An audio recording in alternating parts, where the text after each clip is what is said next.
Welcome on Linear Rock, Nick from Paradise Lost. I do. Hi. Tonight you will play live here in Milan and at the Alcatraz in support of your very good last album, Tragic Idol. Since the music of Paradise Lost was always in evolution, can we say that with the new Tragic Idol, the evolution returned to the past of Icon and Draconian Time sound? Lots of people have commented on that, and they said they think it reminds them of those times, and I suppose it does a little bit in the spirit of the songs. There's more up-tempo songs. Songs are slightly faster than perhaps of recent years. But when we wrote the album, we didn't think, okay, you know, we've got to look in the past and see what our glories were. We never think like that. You've got to keep moving forward. So I suppose there is kind of nods to that. But I mean, at the same time, it's the same people writing the music as well. So obviously, it's not going to be that. Yeah. It shouldn't be too much of a surprise. You know. Okay. It's the same guys. So. Is there any meaning behind the choice of Tragic Idol title? And do you think that in nowadays the mankind needs idols to survive? I think mankind's always needed an idol. I mean, personally, I've never really looked at anyone, particularly any human being, as being, you know, I can appreciate very talented people and almost genius people, but to worship someone's kind of altogether a different thing. I think it can be pretty destructive, as we know. So, but I was thinking more about, you know, if you scratch the surface, people are all the same underneath, and especially in England, people can't wait for really high people to fall. They can't wait for it to happen to them. So it's almost a kind of scary thing. It's a double-edged sword, I think. You know. Okay. About the lineup of the band in Tragic Idol, this time as drummer, you had the skillful Adrian Erlandson, right? Okay. Skillful. I like that. I'll tell him that later on. He played also with the Cradle of Filth. Yeah. The Hunting and above all at the Gates, there are many bands, so it's very aggressive like sound and different from your preview drummer. Can we consider him like a new drummer of the group or only for the No. He's in the band. He's been in the band 3.5 years now. So yeah, Adrian's very much in the band. You know, he really enjoys. I think the diversity of the Paradise Lost stuff compared to At the Gates. I think he still does At the Gates as well. So, you know, I think he enjoys the difference, the diversity between the two. You know, the styles. He really kind of gets off on that. So, yeah, I mean, Adrian's very much in the band. Okay, the production of the album once again has been used a very famous request producer like Jens Bogren, right? For many years, you had another big name as Rice Fulber. Correct? Okay. What do you think? About one producing the other, which is the difference? It's from our point of view, it just brings a new pair of ears to the whole thing. It's like it just makes it a little bit fresher. It's nothing against using the same producer, but when you bring someone else in, it's a new freshness to the thing. And if you're 5 guys the same all the time, then when someone else comes in who's not been there every year for decades, that it's just wow, it's a new fresh ear, and it's kind of more exciting to do that every couple of years perhaps to get a new perspective on your music. So and give many free possibility to the band, or maybe you know, maybe not, but you know, it's always good. I mean, from my point of view, I like to have outside opinion, and it's someone who I respect. You know, then it's even better. But I mean, with Reese, it was very much the same thing. You know, he was great for the band, but. I think the older we get and the more we're together, we find it's nice to have someone new, just for a new set of ears, kind of thing, you know. Where you have recording the album? In different studios? There's a studio in England called the Chapel Studio where we've done a lot of our albums there. We did half there and half in Sweden as well. Sweden, okay. In Örebro in Sweden. Can we talk about the song Theories from Another World? Is the most aggressive song of the album, right? What are the lyrics about? There's not much lyrics in that song. It's like 5 lines or something. Huh? But we're kind of obsessed with technology in our band. But we were trying to figure out who kind of invents these things and what kind of brain these people have that invent these things. And it's almost like maybe aliens kind of came down. I mean, it's ridiculous, but the theories from another world.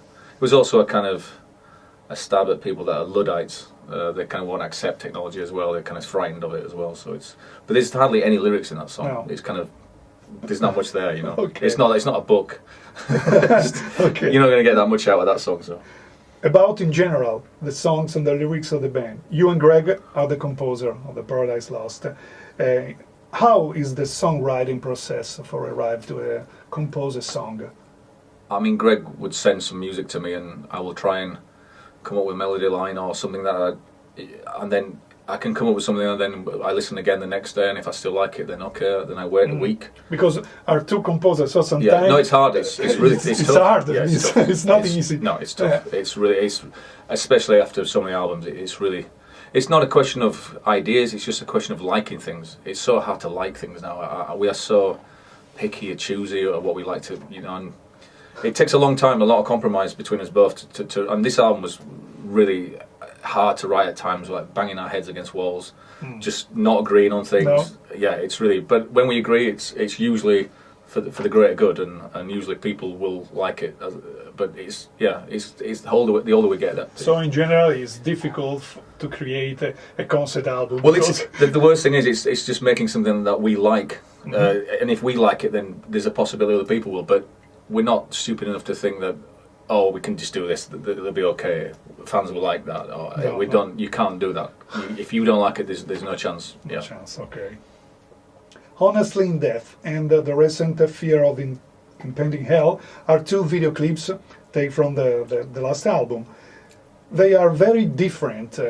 One is with the actors, another with the band on live on stage. What kind of video clip do you prefer? And what is the story of Honestly in Death? Honestly in Death is pretty much just we saw the film The Road with Viggo Mortensen, and it's just like a kind of 4 minutes version of that film. Really, it's just some guy. It's almost like in a post-apocalyptic scenario. Everything's gone. He's lost everything, and then at the end he kind of takes his own life. It's really grim, but we kind of like that. Anything that makes you think, Jesus, that's really heavy or that's really dark, and we've always been into that kind of imagery. So I love seeing people's reactions when they see the video. It's like, Jesus, I kind of like that reaction. It's quite funny, but yeah, for us, we just don't like videos that we don't like to be in the video. No, we it's don't. not a funny thing. No, we've done too much complicated. we're too old as well. It's if you see a band playing the live performance, Yes. we just look too old. If you play live, it's easy. Yeah, Because, but if it's like a kind of performance video, Yeah. we've done lots of those, and when you're 19, 20, it looks good, but now I'm just, oh no, do a film, it's better. Yeah. But it's much more expensive. So use actors. I don't know. It depends. A lot of the time, it depends on the producer, because sometimes the producer can take more than anybody else for what he wants. It depends who you use, So. And you think that now is again recording a video is a good thing, because I think MTV now it's only reality. There is no, also in Italy, very I don't know outside if there is the possibility probably for the internet. It's another it's another platform to sell or promote your music. Video. It's another platform just to do it, as opposed to just an MP3. Then you've got a visual to go with. I mean, I don't look at videos like I used to do. It's just not. But then now and again I go, oh, okay, they've got a video. Okay. But I mean, we've always liked videos that tell stories. We always used to like the Radiohead videos when they first started. The videos were always really interesting, and not a massive fan of the music, but I just love their videos. How they had a beginning, a middle, and an ending, and I kind of like that. If you can do something in 5 minutes and it works like a little story, we've always kind of liked that. So. Next year you will celebrate the 25 years of career. Have you thought about something special for this event? A particular concert, recording for a DVD? We're still deciding what we want to do. We're still kind of emailing backwards and forwards ideas with our management. So I mean, you will decide. I mean, I don't know yet. I don't know. It doesn't seem like 2 minutes since we did the Recording Times anniversary. That seems like it wasn't 2 minutes ago, but it was a few years, I suppose, now. But we'll see. I'm sure we'll do something that's worth mentioning. Watching back to your discography, what is, in your opinion, the most important album for the band, Paradise Lost career, and what is your favorite? I mean, everyone would always say Recording Times is the most significant album, and I certainly don't have a problem with that. That's fine by me. But it's always about the future and keep going. So always the last album is always the most important, as far as I'm concerned. You're only as good as your last album. There's very few bands can just you know, look back at an album they did 10 years ago, and and they've done everything rubbish since then, but they can still sell that whole album. You know, you've got to keep doing good, hopefully good music that people like, and it's tough to survive. You know, you've got to do the best you can, I think. And for me, it's always the last album's the most important. Important, right? About the tour, tonight you will play at the Alcatraz in Milan together, Sewing, right? It's a super band with Steve Giorgio, Martin Lopez. How was born this bill? It's the agency, or yeah, pretty much. I mean, we play with them before as well. Again, it's always nice to have bands that are pretty different to our music, and but ultimately for us, it's about the people in the bands, because we have to spend a lot of time with the individuals. So if they're nice guys, then it's always the best thing. And after a while, the music doesn't even matter. It's about if the people are nice. And so far, they seem like nice guys. So. But in North America, you play with the Thousand Project and Catatonia, right? And it's a different bill. It's not possible to have also here in Europe this bill. It's very too much expensive. I don't know if it would work musically. I don't know. I mean, but Devin's fans are they seem very open-minded, and the tour did work. Musically, it's vastly different, but it did work. There was a lot of, you know, it was a really good tour for us, you know, and also Devin and Catatonia, they're both really nice, you know, really nice people. So again, about the tour, you will arrive at the end of this year, play here in Europe, or you go also in other countries? We've got about another 10 or 11 days left on this, and then we'll probably go.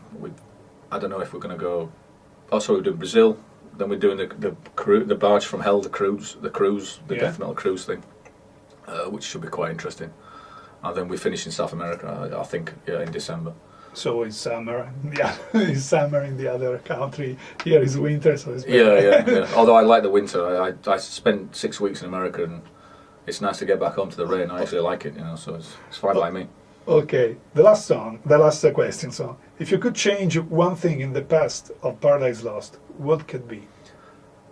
I would have probably toured more in America in the 90s. I would have probably spent more time in the States. In States? Yeah. For promotion that tour? Yeah, just to create a foundation and perhaps more of a fan base, because we neglected it, because we had a bit of a bad time the first time we played there, and we never went back for years and years. And I wish we had done, because it's such a great place to play, and you know, there's so many potential, you know, tours you can do there. Yeah. I know we never did it, and I kind of regret that. That's the only thing I would regret about being in the band. That's the only thing. So. Okay. Thank you very much, Nick. See you the next time when you return for Play Live. Cheers. I don't know, in festival next summer, or you think stop at hopefully and work about another album? You don't know. Whatever. I mean, we've done, by the time we finish, we've done 100 concerts this year already, so I'm sure we'll do maybe a few more next year as well. So. Okay. Thank you again. Thank you.